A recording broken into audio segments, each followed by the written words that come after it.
எல்லோருக்கும் எனது மாலை வணக்கம். இன்று தங்களுக்காக ஒரு புதிய சேனலை ஆரம்பிக்கலான்னு இருக்கேன். அந்த சேனல் பேருக்கு குட்டி கதைகள். டெய்லி புதுவிதமான ஒரு இமேஜினேஷனோட உங்களுக்காக சின்ன சின்ன கதைகளை நான் உங்களுக்காக வேண்டி சொல்லலான் இருக்கேன்.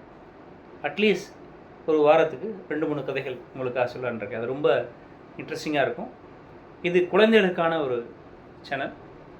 உங்களுக்கு ரொம்ப பிடிக்குன்ற அந்த எதிர்பார்ப்பில் இந்த சேனலை ஆரம்பிச்சிருக்கேன். உங்களோட வரவேற்பை மிகவும் எதிர்பார்க்குறேன். இப்போ நம்ம அந்த கதைக்குள்ளே போகலாமா? காடு. அந்த காட்டில் நிறைய விலங்குகள் உங்களுக்கு தெரியும். காட்டில் சிங்கம், யானை, நரிகள், மான், ஒட்டகம் எல்லாமே இருக்கிற பெரிய காடு. நம்ம இந்தியாவில் ஒரு சில இடத்துல இருக்குது. அதே மாதிரி ஆப்பிரிக்காலையும் நிறைய இருக்குது. அந்த மாதிரி ஒரு பெரிய வளர்ந்த காடு. அந்த காட்டில் எல்லா அனிமல்ஸ் இருக்குது. அங்கே அந்த அனிமல் இருக்குது. அந்த குடிசையில் அந்தந்த இடத்துல அதன் இருப்பிடத்தில் அது அமைதியாக வாழ்ந்து கொண்டிருக்கு. ஒரு சில அனிமல் இருக்குது. அந்தந்த அதுக்கு தேவையான இரையை தேடி அலைஞ்சிட்ருக்கு.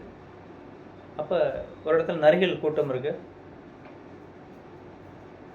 அதனோட இரையை தேடுறதுக்காக வேண்டி ஏதாவது வாய்ப்பு கிடைக்குமா, ஏதாவது அனிமல் எப்படியாவது அதை பொண்ணு எப்படியாவது சாப்பிடலாமான்னு நினைக்குது. அப்படி பார்த்துட்டு இருக்கும்போது உங்களுக்கு தெரியும், நரிகள் கூட்டம் மட்டும் எப்பயுமே ஒன்றா தான் இருக்கும். எப்பயும் ஒரு விலங்கை ஒன்றா தான் அட்டாக் பண்ணும். ஸோ அதே மாதிரி அந்த நரிகள் கூட்டம் ஏதாவது ஒரு விலங்கு கிடைக்குமாங்கிறதுக்காக வெயிட் பண்ணிட்டுருக்கு. அந்த சமயத்தில் ஒரு முயல் ஒன்று பார்க்குது. அந்த நரிகள் இருக்குது. ஒரே ஒரு நரிக்கு ஒரு முயல் பார்த்துருக்கு. சரி, முயல் கிடச்சிச்சு அப்படின்ட்டு அந்த முயல் எப்படியாவது சாப்பிட்டோன்னு நினைக்குது. உங்களுக்கு தெரியும், முயல் இருக்க ரொம்ப ஃபாஸ்ட்டாக ஓடும் காட்டில். அதுவும் ஓப்பன் ஸ்பேஸில் அந்த முயல் மாதிரி ஓடுற ஒரு அனிமல் பார்க்க முடியாது.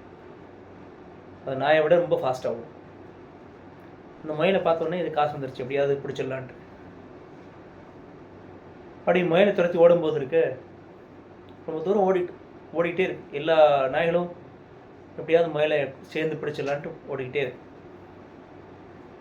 அப்படி ஓடிட்டு இருக்கும்போது ஓநாய்க்கு தெரியாது, முன்னாடி போகிற நாய் மட்டும் ரொம்ப ஃபாஸ்ட்டாக ஓடிட்டு இருக்கு. திடீர்னு அந்த முயலை பிடிக்கிற ஸ்பீடில் பெரிய ஒரு கிணறு மாதிரி ஒரு பெரிய கிடங்கு. அந்த கிடங்குல போய் அந்த நாய் விழுந்துருது. பின்னாடி வந்த நாய்கள்லாம் டக்குன்னு ஏன்னா அது முன்னாடி போன நாயை காணுமே அப்படின்ட்டு ரொம்ப ஆச்சரியத்தோடு பார்க்குது. ஆனால் முயல் ரொம்ப தூரம் ஓடிடுச்சு. ஆனால் இந்த முன்னாடி போன நாயை இல்லாமல் அந்த முயல் துரத்தி என்ன பண்ண ஒரு பிரயோஜனம் இல்லைன்ட்டு இந்த முன்னாடி போன நாயை மட்டும் தேடுது. எல்லா நாயும் தேடுது. கடைசியில் பார்த்தா பெரிய கடங்குக்குள்ளே விழுந்துரு. சவுண்டு கேட்குது. அந்த நாய் அந்த நரி இருக்கு, உள்ளுக்குள்ள சத்தம் பயங்கரமாக கேட்டோடனே உள்ளுக்குள்ளே விழுந்துச்சுன்ட்டு எல்லா நரிகளும் அந்த கடங்கை சுற்றி பார்க்குது. அது எப்படி காப்பாற்றுன்னு தெரில. ஏன்னா ரொம்ப ஆழம் ஜாஸ்தியாக இருக்கும். எப்படி ஒரு 10-15 அடி இருக்கும். அப்படி பார்த்துட்டு இருக்கும்போது எப்படா காப்பாற்றுன்னு எல்லா நரிகளும் ஊழையிடுது. அங்கே ரொம்ப தூரத்தில் எல்லா அனிமலும் வித்தியாசமாக பார்க்குது. எதுக்கு நரிகள் ஊழையிடுதுன்னு அப்படின்ட்டு சில அனிமல்லாம் பார்க்குது. சில அனிமல்ஸ் இக்னோர் பண்ணிடுது இந்த நரிகள் கூட்டத்தை ஊழையிடுறதை பார்த்து. ஏன் தெரியுமா? ஏன்னா நரிகள் இருக்க எப்பயுமே மோசமான கூட்டம். அது இருக்க எப்பயுமே இன்னொரு அனிமலை துன்புறுத்தும் உங்களுக்கு தெரியும். அதனால் இது எப்படியும் கண்டுக்கல. அது இப்போ கத்திட்டு பரவாயில்ல அப்படின்ட்டு விட்டுடுச்சு. ஆனால் ரொம்ப தூரத்தில் யானைகள் கூட்டம் அது மாட்டு குடும்பத்தோட அது அமைதியாக அதனோட குழந்தைகளோட அந்த ஒரு இடத்துல நின்றுட்டுருக்கு. யானைகள் அதில் ஒரு யானை திங்க் பண்ணுது, என்னது ரொம்ப நரிகள் ஏன் ஊழியிடக்கூடாது, அது கூட்டமாக நிற்குது அப்படின்னு ரொம்ப தூரத்தில் பார்க்குது. இன்னொன்று யானைக்கும் தெரியும் இது ரொம்ப ஒரு சேட்டைக்கார கும்பல், அது எப்படியாவது பக்கத்தில் வந்தாங்கன்னா நல்லா இருக்காது. அதனால் அதை கண்டுக்காமலாம் ரைட் அது மாட்டு கத்திட்டு இருக்கு அப்படின்ட்டு தன்னோட குடும்பத்தோட புல் மேயிறது அது பார்த்துட்ருக்கு. ஆனால் அதில் நரி ஒன்று உங்களுக்கு தெரியும், நரி ரொம்ப சமயோஜித புத்தி ஜாஸ்தி. அப்படி இருக்கும்போது ஒரு நரி திங்க் பண்ணிச்சு, இப்படியும் ஒருவேளை இந்த யானைகிட்ட போய் ஏதாவது ஹெல்ப் கேட்கலாமா அப்படின்ட்டு போய் யோசிச்சு ஸோ ஒரு நரி மட்டும் ஒரு வயதான ஒரு முதிர்ச்சியான அதில் மெச்சூர்டான ஒரு நரி இருக்குது. யோசிக்குது, யானையை நோக்கி ஓடுது. சரி, யானைகிட்ட இப்படியே ஹெல்ப் கேட்கலான்ட்டு ஓடி வந்து அந்த யானைகிட்ட வந்து அது பேச தெரியாதுல்ல, உங்களுக்கு தெரியும் இல்லையா? அது சம்திங் ஏதோ அது ஒரு பாஷையில் சொல்லுது. இந்த மாதிரி ஒன்று ஊழையிடுது. ஒன்று யானை பார்த்து எதுக்கு நம்மளை பார்த்து ஊழையிடுது அப்படின்ட்டு எல்லா யானையும் ஆச்சரியமாக பார்க்குது. சரி, ஏதோ ஒரு அதுக்கு உதவி தேவைப்படுது போல் நினைக்குது. ஆனால் இதுக்கு உதவி பண்ணால் என்ன பிரயோஜனம் அப்படின்ட்டு அதுவும் நினைக்குது. சரி பரவாயில்ல அப்படின்ட்டு எல்லா யானைகளும் ஒருத்தர் மூஞ்சி பார்த்துட்டு சரி ஓகே ஹெல்ப் பண்ணலாம் அப்படின்ட்டு ஓகே அந்த நரிக்கு பின்னாடி போகுது. எல்லா யானைகளும் போகுது.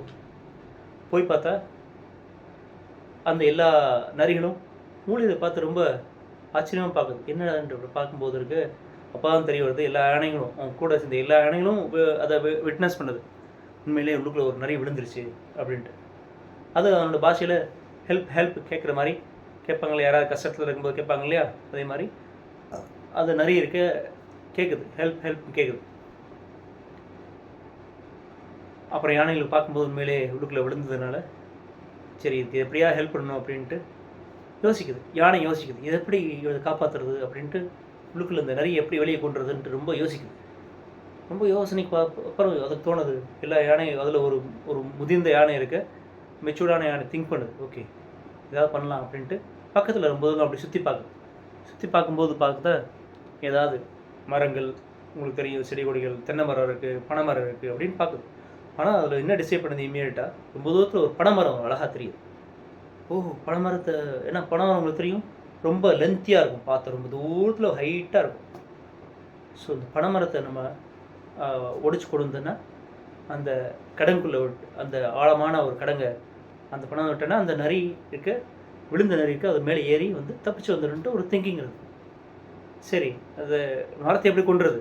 ஸோ 2-3 யானை சேர்ந்து போய் வேரோட அந்த பனைமரத்தை பிடுங்கி மெதுவாக கொண்டுருது. அங்கேருந்து கொண்டு வந்து மெதுவாக அந்த கடங்கில் உள்ளுக்குள்ளே விட்டுச்சு. நல்ல வேளை அந்த பனைமரம் இருக்க கடங்கை விட லென்த்தியாக இருந்ததுனால வெளியில் அதை கீழேருந்து மேலே வரைக்கும் கரெக்டாக இருந்தது, கரெக்டான லென்த்தில் இருந்தது.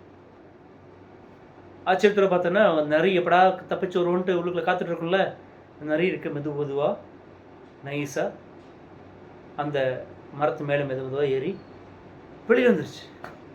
விழுந்த உடனே எல்லா நரிகளும் ஹாப்பியாக ரொம்ப குதிகாலம் கொண்டாட்டமாக தப்பிச்சிச்சு. உடனே அது அந்த யானையில் பார்த்து நம்ம மனுஷன் தேங்க்ஸ் சொல்லுவோம் இல்லையா, அதே மாதிரி ரொம்ப எல்லாரும் நரிகளும் அந்த யானையை பார்த்து அந்த கூட்டத்தை பார்த்து ரொம்ப தேங்க்ஸ் சொல்லிச்சு. அதுக்கப்புறம் அந்த காட்டில் முடிவு என்னென்னா, அந்த காட்டில் யானைக்கும் நிறைய ரொம்ப ஃப்ரெண்ட்ஸ் ஆகிட்டாங்க. யானைக்கு ஒரு கஷ்டம் வந்தாலும் நரி ஹெல்ப் பண்ணும், அதே மாதிரி நரிக்கு ஏதாவது கஷ்டம் வந்தாலும் யானை அந்த எல்லாருமே ஹெல்ப் பண்ணி ரொம்ப ஃப்ரெண்ட்ஸாக இருந்தாங்க. இது இருக்க ஒரு இமேஜினேஷன் தான், ஆனால் இந்த இமேஜினேஷன் உண்மையிலே உங்களுக்கு இன்ட்ரெஸ்டிங்காக இருக்குன்னு நினைக்கிறேன். அடுத்த வீடியோவில் இன்னும் புதிய கதையோடு நம்ம சந்திக்கலாம். நன்றி.